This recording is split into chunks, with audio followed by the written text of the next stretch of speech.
ನಮಾಮಿ ಧನ್ವಂತರಿಮಾದಿದೇವಂ ಸುರಾಸುರೈರ್ವಂದಿತಪಾದಪದ್ಮಂ ಲೋಕೇ ಜರಾರುಗ್ಭಯಮೃತ್ಯುನಾಶಂ ದಾತಾರಮೀಶಂ ವಿವಿಧೌಷಧೀನಾಂ.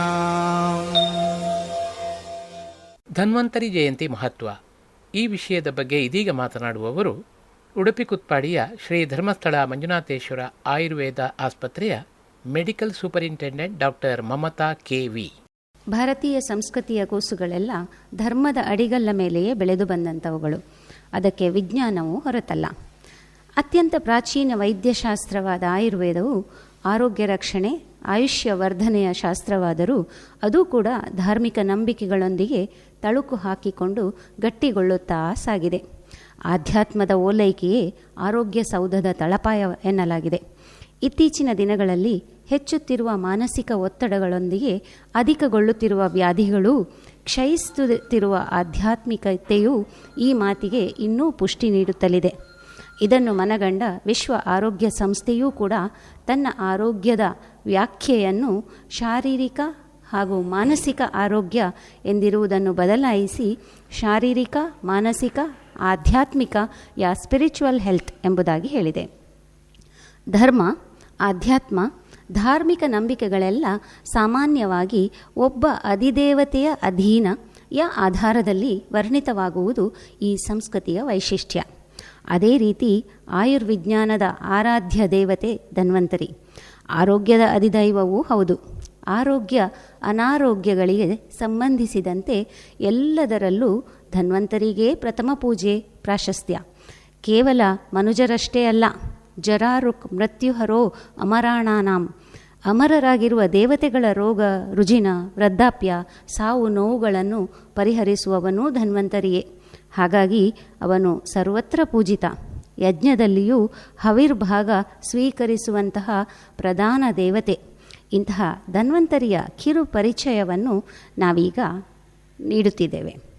ಧನ್ವಂತರಿ ಈ ಶಬ್ದವನ್ನು ವಿವೇಚಿಸುವಾಗ ಅದರ ಅರ್ಥವನ್ನು ಹಲವಾರು ರೀತಿಯಲ್ಲಿ ನೀಡಲಾಗಿದೆ. ಧನುಃ ಶಲ್ಯಂ ತಸ್ಯ ಅಂತಂ ಪಾರಂ ಇಯರ್ತಿ ಗಚ್ಚತಿ ಇತಿ ಧನ್ವಂತರಿ. ಧನು ಅರ್ಥಾತ್ ಶಲ್ಯ. ಶಲ್ಯಶಾಸ್ತ್ರ ಅಂದರೆ ಶಸ್ತ್ರಕರ್ಮ ಸಂಬಂಧಿ ಜ್ಞಾನ. ಅದನ್ನು ಸಂಪೂರ್ಣವಾಗಿ ತಿಳಿದವನು, ಅರ್ಥಾತ್ ಧನ್ವಂತರಿ ಶ್ರೇಷ್ಠ ಶಸ್ತ್ರಚಿಕಿತ್ಸಕ. ಧನ್ವಂ ಪಾಪಂ ತರತಿ ತಾರಯತೀತಿ ಇತರಾನಿತಿ ಧನ್ವಮಿತಿ ಪಾಪಜೋ ರೋಗಾಃ. ಧನ್ವ ಅರ್ಥಾತ್ ಪಾಪಕರ್ಮಗಳಿಂದಾಗುವ ರೋಗಗಳು.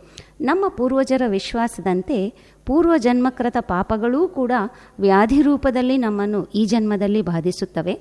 ಇಂತಹ ಪಾಪಕೃತ ರೋಗಗಳನ್ನು ನಿವಾರಿಸುವವನು ಧನ್ವಂತರಿ.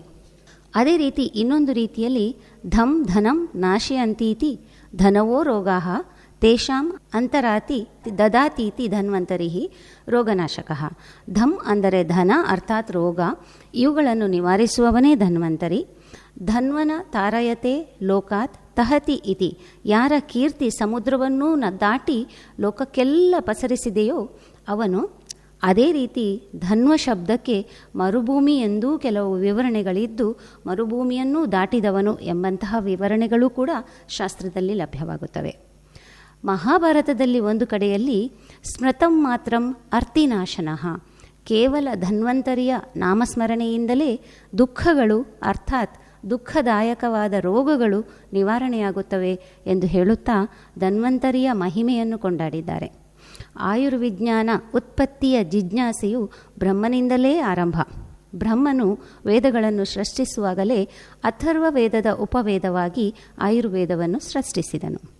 ವೇದಗಳಿಗೆ ವೇದಾಭಿಮಾನಿ ದೇವತೆಗಳಿರುವಂತೆ ಆಯುರ್ವೇದದ ವೇದಾಭಿಮಾನಿ ದೇವತೆ ಧನ್ವಂತರಿ. ಹೀಗೆ ಸೃಷ್ಟಿಸಿದ ಆಯುರ್ವೇದವನ್ನು ಮುಂದೊಮ್ಮೆ ಜ್ಞಾಪಿಸಿಕೊಂಡು ದಕ್ಷ ಪ್ರಜಾಪತಿಗೆ ಉಪದೇಶಿಸಿದನು. ದಕ್ಷ ಪ್ರಜಾಪತಿಯಿಂದ ಅಶ್ವಿನಿ ಕುಮಾರರು ಈ ವಿದ್ಯೆಯನ್ನು ಕಲಿತು ಇಂದ್ರನೇ ಮೊದಲಾಗಿ ಹಲವಾರು ದೇವತೆಗಳ ರೋಗ ನಿವಾರಣೆ ಮಾಡಿದರು. ಹೀಗೆ ಹಲವಾರು ಕಥೆಗಳು ಅಶ್ವಿನಿ ಕುಮಾರರ ಚಿಕಿತ್ಸಾ ಕೌಶಲ್ಯವನ್ನು ವರ್ಣಿಸುವ ಬಗ್ಗೆ ಶಾಸ್ತ್ರದಲ್ಲಿ ಲಭ್ಯವಿದೆ. ಅಶ್ವಿನಿ ಕುಮಾರರಿಂದ ಚಿಕಿತ್ಸೆ ಪಡೆದು ಪ್ರಭಾವಿತನಾದ ಇಂದ್ರನು ಸ್ವಯಂ ಅವರ ಶಿಷ್ಯತ್ವವನ್ನು ಪಡೆದು ಆಯುರ್ವೇದವನ್ನು ಕಲಿತು ಮುಂದೆ ಭಾರದ್ವಾಜಾದಿ ಹಲವು ಶಿಷ್ಯರಿಗೆ ಕಲಿಸಿದನು. ಇಂದ್ರನಿಂದ ಮುಂದೆ ಈ ಚಿಕಿತ್ಸಾ ಪದ್ಧತಿಯು ಅಷ್ಟಾಂಗ ಅಂದರೆ 8 ವಿಭಾಗಗಳಲ್ಲಿ ಮುಂದುವರಿಯಿತು. ಆತ್ರೇಯರು ಕಾಯಚಿಕಿತ್ಸಾ ಪ್ರಧಾನವಾದ ಆತ್ರೇಯ ಸಂಪ್ರದಾಯವನ್ನು ಬೆಳೆಸಿದರೆ, ಧನ್ವಂತರಿಯು ಶಲ್ಯತಂತ್ರ ಅಥವಾ ಶಸ್ತ್ರಕರ್ಮ ಪ್ರಧಾನ ವಿಭಾಗದ ಪ್ರಾವೀಣ್ಯತೆಯಿಂದ ಧನ್ವಂತರಿ ಸಂಪ್ರದಾಯದ ಪ್ರವರ್ತಕರಾದರು. ಧನ್ವಂತರಿ ವಿಷ್ಣುವಿನ 24 ಅವತಾರಗಳಲ್ಲಿಯೂ ಒಂದು. ಈತ ಸಮುದ್ರ ಮಥನ ಕಾಲದಲ್ಲಿ ಅಮೃತ ಕಲಶಧಾರಿಯಾಗಿ ಉದ್ಭವಿಸಿ ಬಂದವನು. ಈ ಧನ್ವಂತರಿಯನ್ನು ಆದಿದೇವ, ಆದಿವೈದ್ಯ ಎಂದು, ಆಯುರ್ವೇದ ಪ್ರವರ್ತಕ, ಪ್ರವಕ್ತಾರ ಎಂದು ವರ್ಣನೆಗಳು ಲಭ್ಯವಿದೆ. ಹಿಂದೆ ಅಮೃತ ಪ್ರಾಪ್ತಿಗಾಗಿ ದೇವದಾನವರು ಸೇರಿ ಮಂದರಾಚಲವನ್ನು ಕಡುಗೋಲು ಮಾಡಿ ಆದಿಶೇಷನನ್ನೇ ಹಗ್ಗವಾಗಿಸಿ ಕ್ಷೀರಸಾಗರವನ್ನು ಮಥನ ಮಾಡತೊಡಗಿದರು. ಮಂಥನ ಕಾರ್ಯ ನಡೆದಂತೆ ಉಚ್ಚೈಶ್ರವಸ್ ಎಂಬ ಕುದುರೆ, ಕಾಮಧೇನು, ಕಲ್ಪವೃಕ್ಷ ಇತ್ಯಾದಿಗಳು ಉದ್ಭವಿಸಿದಂತೆ ಅಂತ್ಯದಲ್ಲಿ ಸ್ವರ್ಣಕುಂಭದಲ್ಲಿ ಅಮೃತದೊಂದಿಗೆ ಉದ್ಭವಿಸಿದವನೇ ಧನ್ವಂತರಿ. ಇದೇ ವಿಷ್ಣುವಿನ ಅವತಾರ. ಈ ಧನ್ವಂತರಿಯ ಅಮಿತ ಸೌಂದರ್ಯದ ವರ್ಣನೆಗಳು ರಾಮಾಯಣ, ಮಹಾಭಾರತ, ಹರಿವಂಶಾದಿ ಮಹಾಕಾವ್ಯಗಳಲ್ಲಿಯೂ, ಭಾಗವತ, ವಿಷ್ಣು ಪುರಾಣ ಇತ್ಯಾದಿ ಪುರಾಣಗಳಲ್ಲಿಯೂ ಕೂಡ ಲಭ್ಯವಿದೆ. ಈ ವರ್ಣನೆಗಳ ಪ್ರಕಾರ ಧನ್ವಂತರಿ ದೇವನು ಅನಂತ ಚಂದ್ರರ ಕಾಂತಿ ಹೊಂದಿದ್ದ, ಅಮೃತವನ್ನೇ ಸ್ರವಿಸುವಂತಹ ದಿವ್ಯ ಕಿರಣಗಳಿಂದ ಜಗತ್ತಿಗೆ ಜೀವ ಕಳೆಯನ್ನು ತುಂಬುವಂತಿದ್ದ, ತಾರುಣ್ಯಪೂರ್ಣ ಶರೀರವು ಪ್ರಳಯ ಕಾಲದ ಮೋಡಗಳಂತಹ ನೀಲ ಮೇಘವರ್ಣಾನ್ವಿತ, ವೇದ ಮಂತ್ರಗಳನ್ನು ಅರುಹುವ ಸೂರತ್ತ ಶಂಖದಂತಹ ರೇಖಾತ್ರಯ ಸಮನ್ವಿತವಾದಂತಹ ಕಂಠದಲ್ಲಿ ವಿವಿಧ ಮುತ್ತಿನ ಹಾರಗಳಿಂದ ಶೋಭಿಸುತ್ತಿದ್ದ, ಚತುರ್ಭುಜನಾದ ದೇವನು ಮೇಲಿನ 2 ಕೈಗಳಲ್ಲಿ ವಿಷ್ಣು ಸಂಕೇತವಾದ ಶಂಖಚಕ್ರಗಳನ್ನು, ಕೆಳಗಿನ ಬಲಗೈಯಲ್ಲಿ ಅಮೃತ ಕುಂಭವನ್ನು, ಎಡಗೈಯಲ್ಲಿ ಜಿಗಣೆಯನ್ನು ಧರಿಸಿದ್ದ. ಜಿಗಣೆಯು ಆಯುರ್ವೇದದಲ್ಲಿ ಒಂದು ಚಿಕಿತ್ಸಾ ಸಾಧನವಾಗಿದ್ದು, ದುಷ್ಟ ರಕ್ತದ ಸ್ರಾವಕ್ಕಾಗಿ ಹಲವಾರು ವ್ಯಾಧಿಗಳಲ್ಲಿ ಬಳಸಲಾಗುತ್ತದೆ. ಇನ್ನು ಕೆಲವು ಕಡೆಗಳಲ್ಲಿ ಭಗವಂತನ ಒಂದು ಕೈ ಜ್ಞಾನ ಮುದ್ರೆಯಿಂದ ಕೂಡಿದ್ದು, ಒಂದನ್ನೊಂದು ಸಂಧಿಸಿದ ಹೆಬ್ಬೆರಳು ಪರಮಾತ್ಮನನ್ನೂ, ತೋರುಬೆರಳು ಜೀವಾತ್ಮನನ್ನೂ ಸಂಕೇತಿಸುತ್ತವೆ. ಜೀವಾತ್ಮನು ಪರಮಾತ್ಮನಿಂದ ದೂರವಾಗಿದ್ದರೂ ಅಹಂಕಾರ ತೊರೆದು ಸತ್ಕರ್ಮಗಳಿಂದಲೂ ವಿನಯದಿಂದಲೂ ಬಾಗಿದಾಗ ಮತ್ತೆ ಪರಮಾತ್ಮನೊಂದಿಗೆ ಮಿಲನ ಸಾಧ್ಯ ಎಂಬ ಪಾರಮಾರ್ಥಿಕ ಸತ್ಯವನ್ನು ಬೋಧಿಸುವಂತಿದೆ. ಇತ್ತೀಚಿನ ಧನ್ವಂತರಿಯ ಚಿತ್ರಗಳಲ್ಲಿ ಕೈಯಲ್ಲಿ ಆಯುರ್ವೇದ ಶಾಸ್ತ್ರ ಗ್ರಂಥಗಳನ್ನು, ವನಸ್ಪತಿಗಳನ್ನು ಹಿಡಿದಿರುವಂತಹ ಚಿತ್ರಣಗಳು ಲಭ್ಯವಿದೆ. ಮೈಯಲ್ಲಿ ಮನೋಹರವಾದ ಪೀತಾಂಬರವು, ತಲೆಯಲ್ಲಿ ಬಿಳಿಯ ವರ್ಣದ ಪೇಟವು ಶೋಭಿಸುತ್ತಲಿದೆ. ಕಮಲ ದಳಗಳಂತೆ ವಿಶಾಲ ನೇತ್ರಗಳಲ್ಲಿ ಭಕ್ತರ ಬಗ್ಗೆ ಕಾರುಣ್ಯ ತುಳುಕುವ ಕಡೆಗಣ್ಣ ನೋಟವಿದೆ. ಈ ವರ್ಣನೆಗಳು ವಿಷ್ಣುವಿನ ವರ್ಣನೆಯಂತೆಯೇ ಇದ್ದು, ಧನ್ವಂತರಿಯೇ ವಿಷ್ಣುರೂಪಿ ಯಜ್ಞಭಾಗಾರ್ಹ ಎಂದು ಹೇಳುತ್ತಾರೆ. ಇನ್ನು ಕೆಲವರ ಪ್ರಕಾರ ಮುಂದೆ ನಡೆದ ದೇವಾಸುರ ಸಂಗ್ರಾಮದಲ್ಲಿ ಅಮೃತ ಹಂಚಲೆಂದು ವಿಷ್ಣು ಧನ್ವಂತರಿ ಅವತಾರವನ್ನು ಅಲ್ಲಿಯೇ ಉಪಸಂಹರಿಸಿ ಮೋಹಿನಿ ರೂಪ ತಾಳಿದನೆಂದೂ ಹೇಳುತ್ತಾರೆ. ದೇವರ ರೂಪದಲ್ಲಿ ನಾವು ಅರ್ಚಿಸುವುದು, ಆರಾಧಿಸುವುದು ಇದೇ ಧನ್ವಂತರಿ ರೂಪವನ್ನು. ನಾಸ್ತಿಕವಾದಿಗಳ ಪ್ರಕಾರ ಸಮುದ್ರ ಮಥನ ಕೇವಲ ಸಾಂಕೇತಿಕ.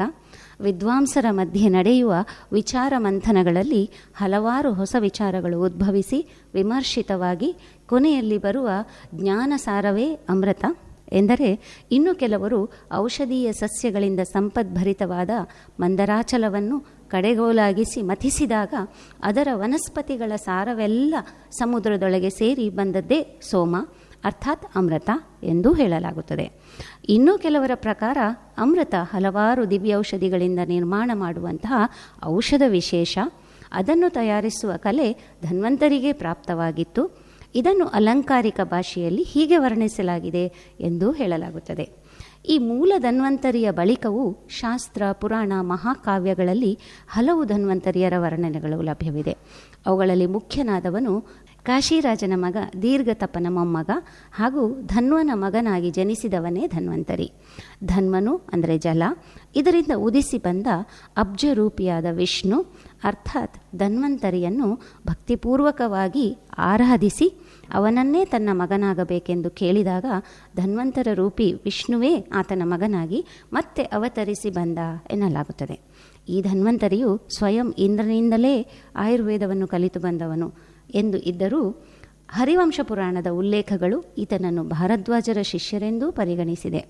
ಆಯುರ್ವೇದದ ಮಹಾಜ್ಞಾನಿಗಳಾದ ಈ ಈರ್ವರಿಂದ ಆಯುರ್ವೇದ ಶಿಕ್ಷಣ ಪಡೆದ ಈ ಧನ್ವಂತರಿಯೇ ಆಯುರ್ವೇದ ಶ್ಲೋಕಗಳನ್ನು ಪರಾಮರ್ಶಿಸಿ ಅಲ್ಪಾಯುಗಳೂ ಮಂದಮತಿಗಳೂ ಆದ ಮಾನವರ ಅಧ್ಯಯನಕ್ಕೆ ಅನುಕೂಲವಾಗುವಂತೆ ಸಂಕ್ಷೇಪಿಸಿ ಅಷ್ಟ ಅಂಗಗಳಲ್ಲಿ ವಿಭಾಗಿಸಿದನೆಂಬ ಒಂದು ಹೇಳಿಕೆಯೂ ಬರುತ್ತದೆ.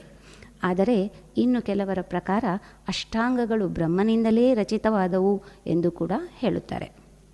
ಒಟ್ಟಿನಲ್ಲಿ ಧನ್ವಂತರಿಯು ಆಯುರ್ವೇದದ ಅಷ್ಟ ಅಂಗಗಳಲ್ಲಿಯೂ ಪಾಂಡಿತ್ಯವನ್ನು ಹೊಂದಿದ್ದನು ಹಾಗೂ ತನ್ನ ಜ್ಞಾನ ಕೌಶಲದಿಂದ ಸ್ವರ್ಗದಲ್ಲಿರುವ ದೇವತೆಗಳಿಗೂ ಚಿಕಿತ್ಸೆ ನೀಡುತ್ತಾ ಅವರಿಂದಲೂ ಹೊಗಳಿಸಿಕೊಂಡಿದ್ದವನು.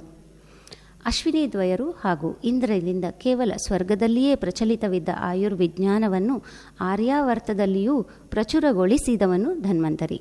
ಅಷ್ಟಾಂಗ ಆಯುರ್ವೇದವಷ್ಟೇ ಅಲ್ಲದೆ ಈತನ ಜ್ಞಾನ ಭಂಡಾರವು ಅಶ್ವಗಳ ಚಿಕಿತ್ಸಾಶಾಸ್ತ್ರವಾದ ಅಶ್ವಾಯುರ್ವೇದ, ಆನೆಗಳಿಗೆ ಸಂಬಂಧಿಸಿದಂತೆ ಹಸ್ತ್ಯಾಯುರ್ವೇದ, ವೃಕ್ಷಾದಿಗಳ ರೋಗಜ್ಞಾನದ ವೃಕ್ಷಾಯುರ್ವೇದ, ಪಕ್ಷಿಗಳ ಬಗೆಗಿನ ಶಕುನಿ ಶಾಸ್ತ್ರವಿಜ್ಞಾನ ಇವುಗಳ ಜ್ಞಾನದಿಂದಲೂ ಶ್ರೀಮಂತವಾಗಿತ್ತು. ಅರ್ಥಾತ್ ಓರ್ವನೇ ವೈದ್ಯ ಇಷ್ಟೂ ವಿಭಾಗಗಳಲ್ಲಿ ಪರಿಣತಿಯನ್ನು ಹೊಂದುವುದು ಯಕಶ್ಚಿತ್ ಮಾನವರಿಂದ ಅಸಾಧ್ಯವಾದ ಮಾತು. ಆದ್ದರಿಂದಲೇ ಈ ಧನ್ವಂತರಿಯು ಕಾಶಿರಾಜನಾದರೂ ಅವತಾರ ಪುರುಷ, ಸ್ವಯಂ ಧನ್ವಂತರಿ ದೇವನೇ ಎಂದೂ ಹೇಳಲಾಗುತ್ತದೆ. ಆತ ಕೇವಲ ವೈದ್ಯಶಾಸ್ತ್ರಜ್ಞನೇ ಆಗಿರದೆ ಉತ್ತಮ ರಾಜನೀತಿಜ್ಞ ಹಾಗೂ ಪರಾಕ್ರಮಿ. ಅವನ ಕಾಲದಲ್ಲಿ ಕಾಶಿ ನಗರಿಯು ಸುಭಿಕ್ಷವಾಗಿದ್ದು ಪೂರ್ವ ಪಶ್ಚಿಮತಃ ಸಮುದ್ರದವರೆಗೂ ವಿಸ್ತರಿಸಿತ್ತು. ಈ ಧನ್ವಂತರಿಯ ಬಳಿಕ ಇದೇ ವಂಶದ 3ನೇ ತಲೆಮಾರಿನಲ್ಲಿ ಧನ್ವಂತರಿಯೇ ಮತ್ತೆ ದಿವೋದಾಸನೆಂಬ ಹೆಸರಿನಿಂದ ಜನ್ಮವೆತ್ತಿ ಧನ್ವಂತರಿ ದಿವೋದಾಸ ಎಂದು ಪ್ರಸಿದ್ಧಿ ಹೊಂದಿರುವ ವಿವರಣೆಗಳು ಶಾಸ್ತ್ರದಲ್ಲಿ ಬರುತ್ತದೆ. ಧನ್ವಂತರಿಯ ಮಗ ಕೇತುಮಾನ್, ಅವನ ಪುತ್ರ ಭೀಮರಥ ಹಾಗೂ ಭೀಮರಥನ ಮಗ ದಿವೋದಾಸ. ಈತ ಕಾಶಿರಾಜ ದಿವೋದಾಸ ಯಾ ಧನ್ವಂತರಿ ದಿವೋದಾಸ ಎಂದೂ ಉಲ್ಲೇಖಿಸಲ್ಪಟ್ಟವನು. ಹರಿವಂಶ ಪುರಾಣದಲ್ಲಿ ಈತನ ಬಗ್ಗೆ ದಿವೋದಾಸ ಇತಿ ಖ್ಯಾತಃ ಸರ್ವರಕ್ಷೋ ವಿನಾಶನಃ ಎಂದೂ ಒಂದು ಕಡೆ ಹೇಳಲಾಗಿದೆ. ಅರ್ಥಾತ್ ಈತ ಸರ್ವ ರೀತಿಯ ರಾಕ್ಷಸರನ್ನು ನಿವಾರಿಸುವಂತಹವನು. ರಾಕ್ಷಸ ಶಬ್ದವನ್ನು ವೇದ, ಪುರಾಣ, ಅರ್ಥಶಾಸ್ತ್ರಗಳೆಲ್ಲವೂ ರೋಗೋತ್ಪಾದಕ ಜೀವಾಣು ಯಾ ಕ್ರಿಮಿಗಳ ವರ್ಣನೆಗಾಗಿಯೂ ಬಳಸಿದ್ದಾವೆ. ಹಾಗೂ ಋಗ್ವೇದದಲ್ಲೇ ಒಂದೆಡೆ ಯಾರ ಬಳಿ ರಾಕ್ಷಸರನ್ನೂ ರಾಕ್ಷಸಜನ್ಯ ರೋಗಗಳನ್ನೂ ನಿವಾರಿಸುವಂತಹ ಉತ್ತಮ ಔಷಧಗಳಿವೆಯೋ ಆತನೇ ಉತ್ತಮ ವೈದ್ಯ ಎಂದೂ ಹೇಳಲಾಗಿದೆ. ಹಾಗಾಗಿ ದಿವೋದಾಸನೂ ಓರ್ವ ಉತ್ತಮ ವೈದ್ಯನಾಗಿದ್ದ ಎಂದು ತಿಳಿಯಬಹುದು. ದಿವೋದಾಸನು ಇಂದ್ರನ ಶಿಷ್ಯ ಹಾಗೂ ಭಾರದ್ವಾಜರಿಂದಲೂ ಶಿಕ್ಷಣ ಪಡೆದವನು. ಆದರೆ ಈತನ ಪೂರ್ವಜ ಧನ್ವಂತರಿ ಹಾಗೂ ದಿವೋದಾಸ ಇಬ್ಬರ ಗುರುಗಳು ಒಬ್ಬರೇ ಭಾರದ್ವಾಜರೇ ಅಥವಾ ಅದೇ ಹೆಸರಿನ ಅದೇ ಗೋತ್ರದ ಇನ್ನೊಬ್ಬ ಭಾರದ್ವಾಜರೇ ಎಂದು ವಿಷದವಾಗುವುದಿಲ್ಲ. ಗಂಗಾ ಗೋಮತಿ ನದಿಗಳ ನಡುವಿನ ಪ್ರದೇಶದಲ್ಲಿ ಇಂದ್ರನ ಅಮರಾವತಿಯಂತೆ ಕಂಗೊಳಿಸುವ ಸಂಪದ್ಭರಿತ ವಾರಣಾಸಿಪುರವನ್ನು ನಿರ್ಮಿಸಿ ಅಲ್ಲಿಂದ ರಾಜ್ಯಭಾರ ನಡೆಸಿದ್ದರೂ ಕೂಡ ನಂತರದ ದಾಳಿಗಳಲ್ಲಿ ಅದನ್ನು ಕಳೆದುಕೊಂಡು ರಾಜ್ಯಭ್ರಷ್ಟನಾಗಿ ಈತ ಕೆಲಕಾಲ ಇರಬೇಕಾಯಿತು. ಬಳಿಕ ಗುರು ಭಾರದ್ವಾಜರ ಸಹಕಾರ ಹಾಗೂ ಪುತ್ರ ಪ್ರತರ್ಧನನ ಪರಾಕ್ರಮಗಳಿಂದ ತನ್ನ ದೇಶವನ್ನು ಮರಳಿಗಳಿಸಿಕೊಂಡ. ಸತತ ಯುದ್ಧ ಆಪತ್ತುಗಳಿಂದ ಬೇಸತ್ತ ದಿವೋದಾಸನು ಶೀಘ್ರ ವಾನಪ್ರಸ್ಥಾಶ್ರಮವನ್ನು ಸ್ವೀಕರಿಸಿ ಅಲ್ಲಿ ತನ್ನ ಆಯುರ್ವೇದ ಅಧ್ಯಯನಗಳನ್ನು ಮುಂದುವರೆಸಿದ. ಬಹುಶಃ ಯೋಧನಾಗಿ ರಣರಂಗದಲ್ಲಿನ ಶಸ್ತ್ರಾಘಾತ, ವ್ರಣ, ರಕ್ತಸ್ರಾವ, ಅಂಗಾಂಗ ಹಾನಿ, ವೈಕಲ್ಯತೆಗಳನ್ನು ನೋಡಿದ್ದರಿಂದ ಸಹಜವಾಗಿ ಆತನ ಒಲವು ಅವುಗಳ ಚಿಕಿತ್ಸೆಗೆ ಸಂಬಂಧಿಸಿದ ಶಲ್ಯತಂತ್ರದ ಕಡೆಗೆ ಹರಿದಿರಬಹುದು. ಹಾಗೂ ಅದರಲ್ಲೇ ವಿಶೇಷ ಪ್ರಯೋಗಗಳನ್ನು, ಚಿಕಿತ್ಸೆಗಳನ್ನು ನಡೆಸಿ ಆತ ಯಶಸ್ಸನ್ನು ಪಡೆದಿರಬೇಕು. ಆತನಲ್ಲಿದ್ದ ಕ್ರಿಮಿಹರಣ, ರಕ್ಷೋಘ್ನವಿಧಿ, ಔಷಧಿಗಳಿಂದಾಗಿ ಆತ ನಡೆಸಿದ ಶಸ್ತ್ರಚಿಕಿತ್ಸೆಗಳು ಯಶಸ್ವಿಯಾಗಿ ಆ ಗಾಯಗಳು ಚೆನ್ನಾಗಿ ಗುಣವಾಗುತ್ತಿದ್ದಿರಬಹುದು. ಆದ್ದರಿಂದಲೇ ಮೂಗು, ಕಿವಿ, ಮುಖದ ಪ್ಲಾಸ್ಟಿಕ್ ಸರ್ಜರಿಯಂತಹ ಶಸ್ತ್ರಕರ್ಮಗಳು, ಅಂಗಾಂಗ ಕಸಿ, ಮುರಿದ ಎಲುಬುಗಳ ಸಂಧಾನದ ಭಗ್ನ ಚಿಕಿತ್ಸೆ ಇಂತಹ ಸಂಕೀರ್ಣ ಶಸ್ತ್ರಕ್ರಿಯೆಗಳ ಯಶಸ್ವಿ ವರ್ಣನೆಗಳು ಈತನ ಶಿಷ್ಯರ ಗ್ರಂಥಗಳಲ್ಲಿ ವರ್ಣಿತವಾಗಿವೆ. ಹಾಗೂ ದಿವೋದಾಸನನ್ನು ಶ್ರೇಷ್ಠ ಶಲ್ಯತಂತ್ರಜ್ಞರ ಸಾಲಿನಲ್ಲಿ ಈ ವರ್ಣನೆಗಳು ನಿಲ್ಲಿಸುತ್ತವೆ. ಬಹುಶಃ ಇದೇ ಕಾರಣದಿಂದ ಧನ್ವಂತರಿ ಅರ್ಥಾತ್ ಶಲ್ಯತಂತ್ರದ ಆಂತರ್ಯವನ್ನು ತಿಳಿದವನು ಎಂಬ ವಿಶೇಷಣವು ಆತನ ಹೆಸರಿನೊಂದಿಗೆ ಸೇರಿ ಧನ್ವಂತರಿ ದಿವೋದಾಸನಾಗಿದ್ದಾನೆ. ಬಹುಶಃ ತದನಂತರವೇ ಶಲ್ಯಶಾಸ್ತ್ರ ಕೋವಿದರಿಗೆ ಧನ್ವಂತರಿ ಎಂಬ ವಿಶೇಷಣದೊಂದಿಗೆ ಸಂಬೋಧನೆ ರೂಢಿಯಾಗಿರಬಹುದು. ಚರಕಾದಿ ಕಾಯಚಿಕಿತ್ಸಾ ಅರ್ಥಾತ್ ಜನರಲ್ ಮೆಡಿಸಿನ್ನ ಪ್ರಧಾನ ಗ್ರಂಥಗಳಲ್ಲಿ, ಮಹಾಕಾವ್ಯಗಳಲ್ಲಿಯೂ ಕೂಡ ಶಸ್ತ್ರ ಸಂಬಂಧಿ ವ್ಯಾಧಿಗಳ ಚಿಕಿತ್ಸೆಯನ್ನು ಹೇಳುವಾಗ ಅತ್ರ ಧನ್ವಂತರೀಣಾಂ ಅಧಿಕಾರಃ ಎಂದು ಹೇಳಿ ರೋಗಿಯನ್ನು ಶಸ್ತ್ರಚಿಕಿತ್ಸಕರ ಕಡೆಗೆ ನಿರ್ದೇಶಿಸಲಾಗುತ್ತಿತ್ತು. ಹಾಗೂ ಶಲ್ಯಶಾಸ್ತ್ರವು ಧನ್ವಂತರಿ ಸಂಪ್ರದಾಯ ಎಂಬುದಾಗಿಯೂ ಪ್ರಚಾರದಲ್ಲಿತ್ತು. ಅಂದಿನ ಭಾರತದಲ್ಲಿಯೂ ಶಸ್ತ್ರಕರ್ಮ ಇಷ್ಟು ಮುಂದುವರಿದಿತ್ತು. ವಿಶೇಷ ತಜ್ಞತೆಗಳು ಅರ್ಥಾತ್ ಸ್ಪೆಷಲೈಸೇಷನ್ಗಳು ಕೂಡ ರೂಢಿಯಲ್ಲಿದ್ದವು. ಪ್ಲಾಸ್ಟಿಕ್ ಸರ್ಜರಿಗಳೂ ಕೂಡ ನಮಗೆ ಹೊಸತಲ್ಲ ಎನ್ನುವುದೇ ಹೆಮ್ಮೆ ತರುವಂತಹ ವಿಷಯ. ದಿವೋದಾಸನ ಪಾಂಡಿತ್ಯದ ಖ್ಯಾತಿಯಿಂದಲೇ ವಿಶ್ವಾಮಿತ್ರ ಮುನಿಗಳು ಕೂಡ ಅವರ ಪುತ್ರ ಸುಶ್ರುತನನ್ನು ಅವನ ಬಳಿಗೆ ಆಯುರ್ವೇದದ ಅಭ್ಯಾಸಕ್ಕಾಗಿ ಕಳುಹಿಸಿದರೆಂದು ಮಹಾಭಾರತದ ಕಥೆಗಳಲ್ಲಿ ವರ್ಣಿತವಾಗಿದೆ. ಸುಶ್ರುತನೇ ಅಲ್ಲದೆ ಔಪದೇನವ, ಔರಭ್ರ, ಕರವೀರ್ಯ, ಗೋಪುರ ರಕ್ಷಿತ ಇತ್ಯಾದಿ ಅನೇಕ ಶಿಷ್ಯರುಗಳಿಗೆ ಆಯುರ್ವೇದದ ಜ್ಞಾನವನ್ನು ನೀಡಿ ಅವರ ವಿಶೇಷ ಆಸಕ್ತಿಯ ಮೇರೆಗೆ ಶಲ್ಯಶಾಸ್ತ್ರದ ಪಾಂಡಿತ್ಯವನ್ನು ಧಾರೆ ಎರೆದಿರುವರು. ಇವರೆಲ್ಲರೂ ತಮ್ಮ ತಮ್ಮ ಸಂಹಿತೆಗಳಲ್ಲಿ, ಅದರಲ್ಲೂ ಸಂಪೂರ್ಣ ಲಭ್ಯವಿರುವಂತಹ ಸುಶ್ರುತ ಸಂಹಿತೆಯಲ್ಲಿ ದಿವೋದಾಸರನ್ನು ಧನ್ವಂತರಿಯೇ ದಿವೋದಾಸಾಂತರ್ಗತನಾಗಿ ತನಗೆ ಉಪದೇಶ ನೀಡಿದರು ಎನ್ನಲಾಗಿದೆ. ಶಲ್ಯತಂತ್ರ ಪ್ರಧಾನವಾದ ಧನ್ವಂತರಿ ಸಂಪ್ರದಾಯದ ಆರಂಭಿಕ ಮೂಲ ಧನ್ವಂತರಿಯಾದರೂ ಕೂಡ ಶಲ್ಯಶಾಸ್ತ್ರದ ಹೆಚ್ಚಿನ ವಿವರಗಳನ್ನೆಲ್ಲ ಒಳಗೊಂಡ ಸುಶ್ರುತ ಸಂಹಿತೆಯ ಉಪದೇಷ್ಟಾರನಾಗಿ ಮುಂದಿನ ಪೀಳಿಗೆಗೂ ಶಸ್ತ್ರಕರ್ಮದ ಜ್ಞಾನವನ್ನು ಮುಂದುವರಿಸಲು ಕಾರಣಕರ್ತ ದಿವೋದಾಸ. ಆದರೂ ಕೂಡ ಈತ ತನ್ನ ಎಲ್ಲ ಉಪದೇಶಗಳಲ್ಲೂ ಬಹಳ ವಿನಮ್ರತೆ ಹಾಗೂ ಭಕ್ತಿ ಭಾವದಿಂದ ತನ್ನೆಲ್ಲ ಜ್ಞಾನವು ಧನ್ವಂತರಿಯ ವರಪ್ರಸಾದ, ವೈದ್ಯ ವಿಜ್ಞಾನದ ಸೂಕ್ಷ್ಮಾತಿ ಸೂಕ್ಷ್ಮ ವಿವರಣೆಗಳನ್ನು ತಾನು ನೀಡುತ್ತಿದ್ದರೆ ಅದು ಕೇವಲ ಧನ್ವಂತರಿಯದೇ ಅನುಸಂಧಾನ, ಗೂಢಾರ್ಥದಲ್ಲಿ ಸ್ವರ್ಗದಲ್ಲಿದ್ದ ವಿಜ್ಞಾನವನ್ನು ಭೂಲೋಕಕ್ಕೆ ಪರಿಚಯಿಸಿದವನೇ ಧನ್ವಂತರಿ ಎಂದೂ ಹೇಳಿದ್ದಾನೆ. ಸುಶ್ರುತನು ಕೂಡ ತನ್ನ ಗುರುಗಳ ಜ್ಞಾನವನ್ನು ಸಮುದ್ರದಂತೆ ಅಗಾಧ ಎಂದು ವರ್ಣಿಸುತ್ತಾ ಅಷ್ಟಾಂಗ ಆಯುರ್ವೇದವಿದಂ ದಿವೋದಾಸಂ ಮಹೋದಧಿಹಿ ಎಂದಿದ್ದಾನೆ. ಸುಶ್ರುತ ಸಂಹಿತೆಯಲ್ಲಿ ಬರುವಂತಹ ಕತ್ತರಿಸಿದ ಅಂಗಗಳ ಮರುಜೋಡಣೆ, ಭಗ್ನ ಚಿಕಿತ್ಸೆ, ಎಲ್ಲ ರೀತಿಯ ವ್ರಣಗಳ ಚಿಕಿತ್ಸಾ ಕ್ರಮ, ಪ್ಲಾಸ್ಟಿಕ್ ಸರ್ಜರಿಯನ್ನು ಹೋಲುವಂತಹ ಹಲವಾರು ಶಸ್ತ್ರಕರ್ಮಗಳು ಈಗಲೂ ಸುಶ್ರುತ ಸಂಹಿತೆಗೆ ಶಲ್ಯತಂತ್ರದ ಅಧ್ಯಯನದಲ್ಲಿ ಮಹತ್ವದ ಸ್ಥಾನವನ್ನು ನೀಡಿದೆ. ಇದೇ ಅಲ್ಲದೆ ಧನ್ವಂತರಿ ಸಂಹಿತೆ ಎಂಬ ಗ್ರಂಥದ ಹೆಸರು ಸಮಕಾಲೀನ ಕೆಲವು ಗ್ರಂಥಗಳಲ್ಲಿ ಬಂದಿದ್ದರೂ ಇದು ಯಾವ ಧನ್ವಂತರಿ ವಿರಚಿತ ಕೃತಿ ಎಂಬುದು ಖಚಿತವಿಲ್ಲ. ಹಾಗೂ ಕಾಲಾಂತರದಲ್ಲಿ ಇದು ಲುಪ್ತವಾಗಿ ಹೋಗಿ ಈಗ ಈ ಸಂಹಿತೆಯ ಯಾವೊಂದು ಭಾಗವೂ ಲಭ್ಯವಿಲ್ಲದಾಗಿದೆ. ಆದರೂ ಈ ಗ್ರಂಥ ದಿವೋದಾಸ ಧನ್ವಂತರಿಯದೇ ಇರಬಹುದೆಂಬ ಊಹೆ ಶಾಸ್ತ್ರಕಾರರದ್ದು. ಹೀಗೆ ಅಪ್ರತಿಮ ವೈದ್ಯ, ಅಪೂರ್ವ ಜ್ಞಾನ ಸೆಲೆಯಾದ ಧನ್ವಂತರಿ ಎಂಬ ಅನ್ವರ್ಥ ಬಿರುದಾಂಕಿತ ದಿವೋದಾಸನು ವೈದ್ಯಶಾಸ್ತ್ರದ ಮಟ್ಟಿಗೆ ಸಾಕ್ಷಾತ್ ಧನ್ವಂತರಿಯ ಪ್ರತಿರೂಪವೇ ಎನ್ನಬಹುದು. ಇವನಲ್ಲದೆ ಪುರಾಣಗಳಲ್ಲಿ ಇನ್ನೂ ಹಲವು ದಿವೋದಾಸರ ವರ್ಣನೆಗಳು ಲಭ್ಯವಿದ್ದರೂ ಕೂಡ ಅವರ್ಯಾರು ವೈದ್ಯರಾಗಿದ್ದರೆಂಬ ಮಾಹಿತಿ ಇಲ್ಲವಾದ್ದರಿಂದ ಅವರ ಉಲ್ಲೇಖ ಇಲ್ಲಿ ಅಪ್ರಸ್ತುತ. ವಿಕ್ರಮಾದಿತ್ಯನ ರಾಜಸಭೆಯಲ್ಲಿದ್ದ 9 ಪಂಡಿತರುಗಳು ನವರತ್ನರುಗಳೆಂದೇ ಖ್ಯಾತರಾಗಿದ್ದು ಅವರಲ್ಲೊಬ್ಬರ ಹೆಸರು ಕೂಡ ಧನ್ವಂತರಿ. ಆದರೆ ಈ ಧನ್ವಂತರಿಯ ಹೆಸರಿನೊಂದಿಗೆ ವೈದ್ಯ ವಿದ್ಯೆಯ ಯಾವ ಸಂಬಂಧದ ಕುರುಹುಗಳು ಲಭ್ಯವಿಲ್ಲದ್ದರಿಂದ ಈ ಧನ್ವಂತರಿ ಹಾಗೂ ಆಯುರ್ವೇದಾಭಿಮಾನಿ ದೇವತೆ ಧನ್ವಂತರಿಗೆ ಯಾವುದೇ ಸಂಬಂಧವನ್ನು ಕಲ್ಪಿಸುವುದು ಅಸಾಧ್ಯವೆನ್ನಿಸುತ್ತದೆ. ಕೇವಲ ವೈದ್ಯ ಸಮಾಜವಷ್ಟೇ ಅಲ್ಲ, ವೈದಿಕ ಸಮುದಾಯವೂ ಕೂಡ ಧನ್ವಂತರಿಯನ್ನು ವಿಷ್ಣುವಿನ ಅವತಾರವೆಂದೇ ಪರಿಗಣಿಸಿದ್ದು ಭಾಗವತ, ಗರುಡ ಪುರಾಣಗಳಲ್ಲಿ ಈ ಬಗೆಗಿನ ವಿವಿಧ ಶ್ಲೋಕ ಮಂತ್ರಗಳನ್ನು ನೀಡಲಾಗಿದೆ. ವೈಷ್ಣವ ಕವಚ ಮಂತ್ರಗಳಲ್ಲಿ ದೇಹದ ವಿವಿಧ ಅಂಗಗಳನ್ನು ಹೆಸರಿಸುತ್ತಾ ಅವುಗಳನ್ನು ರಕ್ಷಿಸುವಂತೆ ಧಾತು ಸಾಮ್ಯ, ಅಗ್ನಿ ರಕ್ಷಣೆ, ಆರೋಗ್ಯ ಸಂವರ್ಧನೆ, ಅಜ್ಞಾನ, ಅಂಧಕಾರ ನಿವಾರಣೆ ಮಾಡಲು ಪ್ರಾರ್ಥಿಸುವಂತಹ ಪ್ರಾರ್ಥನಾ ಮಂತ್ರಗಳಿವೆ.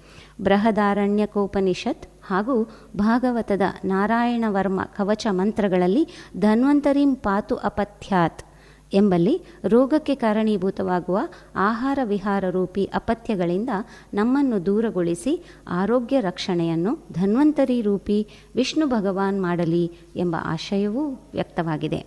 ಗಾಯತ್ರಿ ಮಂತ್ರದ ವಿವಿಧ ವ್ಯಾಖ್ಯಾನಗಳಲ್ಲಿಯೂ ಕೂಡ ಧನ್ವಂತರಿಯನ್ನು ಸೂರ್ಯನಾರಾಯಣನಲ್ಲಿ ಸಮೀಕರಿಸಿ ಧನ್ವಂತರಿಯನ್ನೇ ಸ್ತುತಿಸುವಂತಹ ವ್ಯಾಖ್ಯಾನಗಳನ್ನು ನೀಡಲಾಗಿದೆ. ಆರೋಗ್ಯಂ ಭಾಸ್ಕರಾದಿಚ್ಛೇತ್ ಎಂಬಂತೆ ಭಾಸ್ಕರಾಂತರ್ಗತನಾಗಿ ಆರೋಗ್ಯ ಪ್ರದಾನ ಮಾಡುವವನೂ ಧನ್ವಂತರಿ. ಕೇವಲ ಇಹದ ರೋಗಗಳಷ್ಟೇ ಅಲ್ಲ, ಭವರೋಗಗಳನ್ನು ಕಳೆಯುವ ಶಕ್ತಿ ಹೊಂದಿರುವವನು ಪರಮಾತ್ಮನೇ. ಹಾಗಾಗಿ ಈ ಭಗವಂತನ ಆರಾಧನೆಯಿಂದ ಇಹ ಪರದ ರೋಗಗಳಿಂದಲೂ ಮುಕ್ತಿ ಹೊಂದಲು ಸಾಧ್ಯ. ಇನ್ನು ವಿಷ್ಣು ಸಹಸ್ರನಾಮ ಪಾರಾಯಣದ ಫಲಗಳನ್ನು ಹೇಳುವಾಗಲೂ ಕೂಡ ಜ್ವರಾದಿ ಶಾರೀರಿಕ ಮಾನಸಿಕ ತಾಪಗಳನ್ನು ನಿವಾರಿಸಿ ಆರೋಗ್ಯ ಆಯುಷ್ಯ ರಕ್ಷಣೆ ಮಾಡುವುದಲ್ಲದೆ ಮೋಕ್ಷ ಪ್ರಾಪ್ತಿಗೂ ಕಾರಣ ಎನ್ನಲಾಗಿದೆ. ಇಂತಹ ಧನ್ವಂತರಿ ಆರಾಧನೆಗಾಗಿ ಧನ್ವಂತರಿ ಜಯಂತಿಯ ಪರ್ವ ದಿನವೊಂದಿದ್ದು ಕಾರ್ತೀಕ ಕೃಷ್ಣ ತ್ರಯೋದಶಿಯ ಈ ದಿನ ಧನ್ವಂತರಿ ಪೂಜೆ, ಆರಾಧನೆ, ಹೋಮಾದಿಗಳನ್ನು ಮಾಡುವುದರಿಂದ ಧನ್ವಂತರಿಯ ವಿಶೇಷ ಅನುಗ್ರಹ ಪ್ರಾಪ್ತಿಯಾಗುವುದೆಂದು ಹೇಳಲಾಗಿದೆ. ಧನ್ವಂತರಿ ಜಯಂತಿ ಮಹತ್ವ ಈ ಬಗ್ಗೆ ಇದುವರೆಗೆ ಮಾತನಾಡಿದವರು ಉಡುಪಿ ಕುತ್ಪಾಡಿಯ ಶ್ರೀ ಧರ್ಮಸ್ಥಳ ಮಂಜುನಾಥೇಶ್ವರ ಆಯುರ್ವೇದ ಆಸ್ಪತ್ರೆಯ medical superintendent doctor Mamata KV. ನಮಾಮಿ ಧನ್ವಂತರಿಮಾದಿದೇವಂ ಸುರಾಸುರೈರ್ವಂದಿತಪಾದಪದ್ಮಂ ಲೋಕೇ ಜರಾರುಗ್ಭಯಮೃತ್ಯುನಾಶಂ दातारमीशं विविधौषधीनां